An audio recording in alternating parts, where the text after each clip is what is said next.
Hello everybody, it's Eve here, Associate Naturopath and Clinical Nutritional Therapist, and a while ago I made a promise that I would try to talk about the traditional Chinese medicine side of things as we move into different seasons, and I'm a little bit late at getting this autumn one out, but better late than never, and you can save this video for next year as well. So do excuse me, I've got lots of notes either side of the phone, so I will be looking at them so I don't forget anything.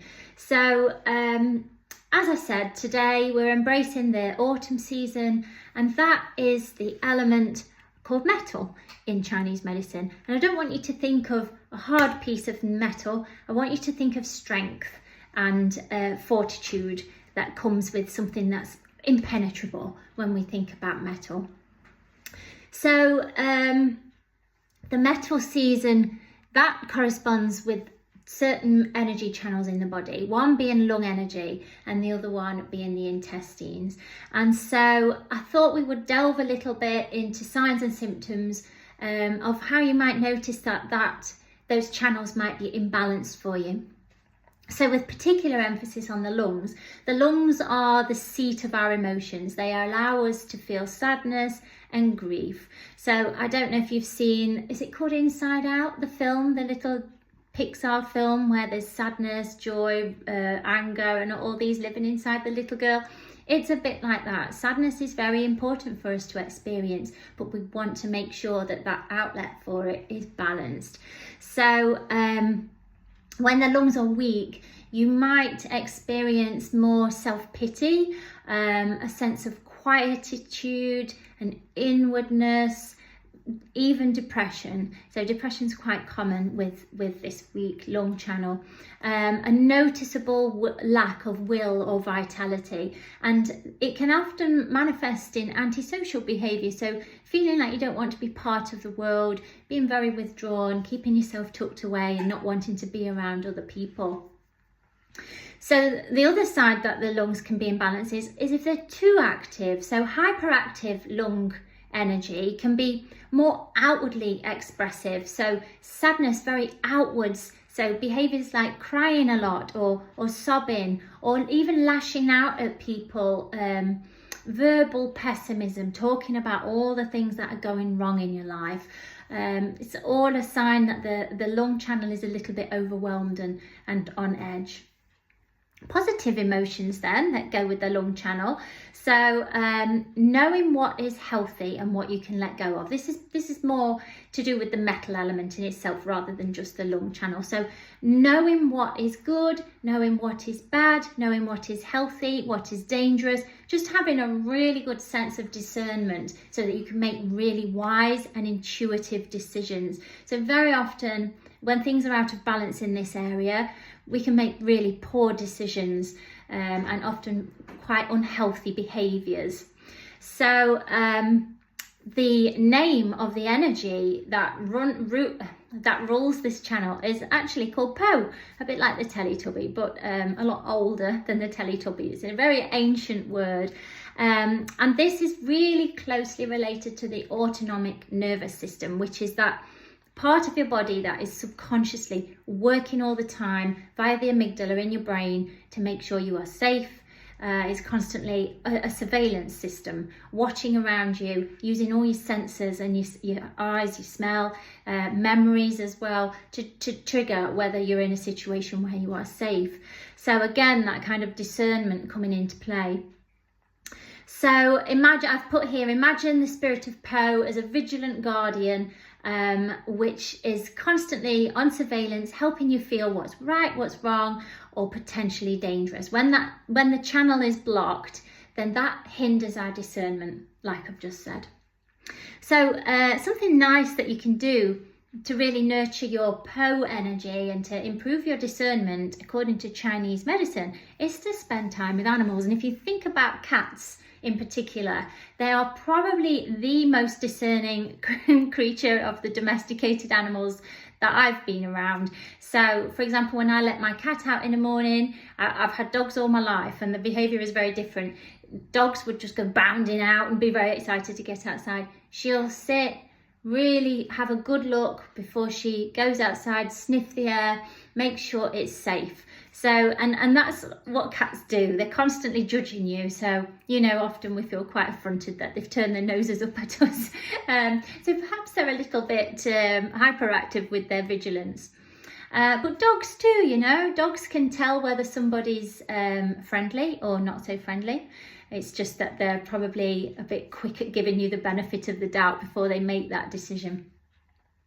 So let's think about how physically these imbalances can manifest in the body then. So as the lungs are associated with the autonomic nervous system, the metal element is also all to do with the colon and the large intestine. So we can get lots of digestive systems disorders. So we can get IBS, gas, bloating, cramping, constipation, diarrhea. And then as an effect of that, very often when our colon is a little bit toxic, we can get skin problems, because whatever's going on in your colon will show up on your skin. When anybody ever comes to me with eczema, one of the first things I say to them is, are you constipated? What's going on in your gut? Let's find out what's happening there. What are you intolerant to? What's happening with your microbiome? So yes, they look at me gone out a lot of the time, but that is how you get to the root cause of skin problems. You look at the gut. Don't just put creams on. You've got to do the work on the gut. So yes, so skin can also show up at this time of year. Things like eczemas and psoriasis and just basic, you know, inflammation and soreness. So obviously all the things to do with the lungs as well. So coughing, mucus, breathing difficulties, respiratory infections, bronchial problems, all that as well. And also the large intestine, that often shows up with sinus problems. If you are prone to getting repeated sinus problems, it could be there is something going on with your colon and your microbiome and what's going on in there. So facial diagnostics can also be a valuable way to figure out what's going on, because in Chinese medicine we believe things show up on the face. So where the lungs are concerned, we're going to be looking at the cheeks, particularly the lower portion of the cheeks. And where the large intestine is concerned, we're going to be looking at the outside of the forehead and the lower lip. So if there's anything going on there, it could be that you're a little bit out of balance. So things we can do then, foods. So it's really good to incorporate ginger, onions. I'm going to read my list here: garlic, radish, chives, leeks, Chinese cabbages like your lovely pak choy and bok choy, celery, cucumber, spicy peppers, and herbs that are very helpful that you can either put on your foods or have in hot water as a nice drink. Fennel and thyme. And fennel is a brilliant remedy as a tea for upset tummies, cramping, bloating. It's what's in gripe water for babies. It's an ancient and very effective remedy. So get some fennel seeds. It's really advisable to avoid dairy at this time of year, especially if you fit this bill. So dairy causes mucus in the lungs and the respiratory tract. It's an irritant. You just don't want it. It's better to be out of the way. So practical tips then, how to nurture this energy. Each energy in the body in Chinese medicine, reflected in Qigong practice, has a sound. And the sound for this energy for this season is Si. Okay, so it's spelled S-I, but it's pronounced Si. So during mindful breathing or Qigong kind of breath exercises, we want to be taking big breaths in through the nose, and then on the outward breath, making that noise for as long as you can and repeating it maybe 10 times each day. So everybody with me, remember the noise is Si, so Si.